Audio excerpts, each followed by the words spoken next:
Hi, it's Zoisa here, and I thought I'd speak about biochemistry or biochemical. That is really to do with, as I said before, kind of chemicals, biochemistry. We are made up of molecules and atoms, and within every atom there's like a proton and a neutron and an electrical. So we have positive, negative, and neutral charges.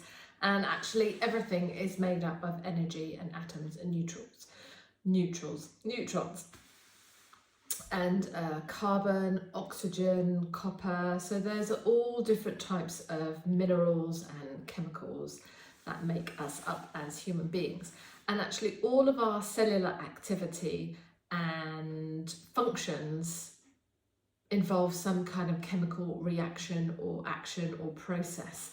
And what our body needs to be able to carry out a lot of those chemical reactions and processes, even in terms of hormones, digestive system, etc., is fuel to be able to carry those out, but also additional chemicals, nutrients, food, that would translate as.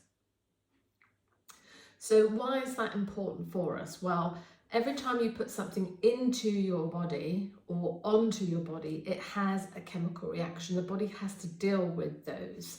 And so in terms of kinesiology, and when we think about our health, then not just what you put into it, but it's that reaction that the body has.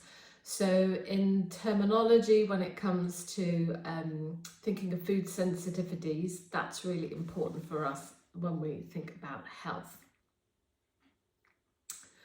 One of the interesting facts when it comes to eating healthy is the fact that actually there is no one way of eating, thing to eat that actually works across the board for everybody.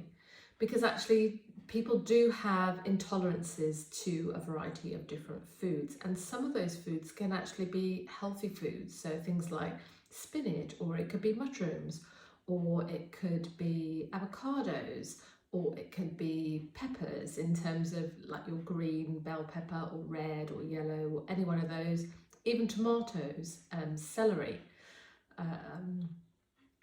those egg whites, egg yolks, eggs. Those are some common foods that actually people can be sensitive to. But what does that mean? Well, when you eat something that your body is sensitive or intolerant to, then it means that there's a reaction. So it causes a stress or trauma in the body. It's like the body has a little bit of I can't deal with that. The amount of energy and effort it takes to kind of recognize and process that item of food that you have eaten takes more energy to be able to break it down and process it, and actually can cause an inflammatory reaction. And often this is accumulative. The thing to remember is that food sensitivities or intolerances are very different to allergies. So intolerances and sensitivities tend to often be an accumulative effect. So any reactions that your body's going to have will be over a period of time. So it could be like 5-10 minutes, something like that.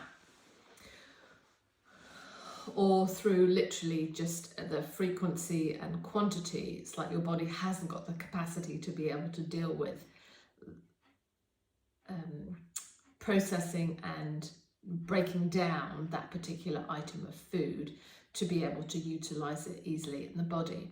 So then it hangs around and it can cause digestive issues, inflammation in the gut, and then aches and pains. So the body starts experiencing different signs and symptoms that you may not even have clocked due to the buildup of the intolerances, and then the body becomes less able to deal with that. So it takes a smaller amount before the reaction happens. With allergies, if you're actually allergic to something, and it can be really life-altering for some people, peanuts is a common one that we hear of, and the reaction is instant. And as I say, it is quite life-changing for some people. So we steer clear of allergies. That's not something that we would check or test for. So we just deal with with food sensitivities and with muscle testing.